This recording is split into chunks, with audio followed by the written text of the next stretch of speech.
Okay, here's a great video we've got demonstrating using Ali, our exercise physiologist slash tennis player, tennis coach, sports coach. And this is a great video to show the importance of weight shifting, especially in terms of rotation. This is why we have Ali in this, demonstrating the need for this as a tennis player is crucial. But even if you don't play sports, the understanding of how to use this is integral for the developing the strength through the core and getting the understanding that you need your legs, torso, then arms. So if you're someone that has elbow injuries, golfer's elbow, tennis elbow, it's usually from a lack of rotation or use of the legs that creates the need to use the arms to make up for the lack of strength that was not present before the start of the movement. All right, so in rehabilitation we use this as a very effective means, and also for sporting performance of the same exercise, just for different reasons. All right, so I'm just going to play this nice and slowly for you, just to give you an idea. So basically, Ali is showing us here like just the weight shifting on its own, going from left leg to right leg. And now she brings in the wood chop into play, where the rotation comes into it.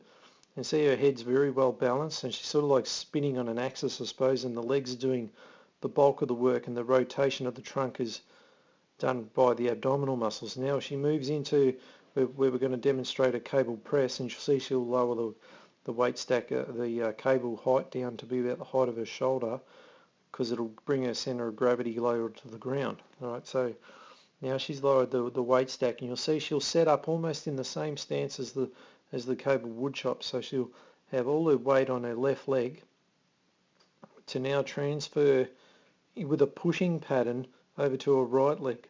So she'll rotate back again. See her head very well balanced. Look at her eyes, really. So it means she could easily see the ball and keep very good balance. But the transfer of weight is done by her legs and the torso twisting through. Right, so that's the pushing pattern which develops the anterior sling. So if there's 4 slings of the body, the anterior one being one of them, and this one now is going to be the posterior sling. So now she's transferring left leg to right leg, and it's more or less the throwing pattern in reverse.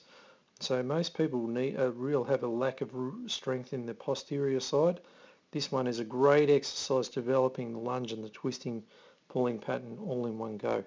All right, so that's a great video demonstrating the power of the weight shifting and the need for the legs to be heavily involved to provide rotation for the body. Without the legs, you will compensate through the arms to make up for the loss of power.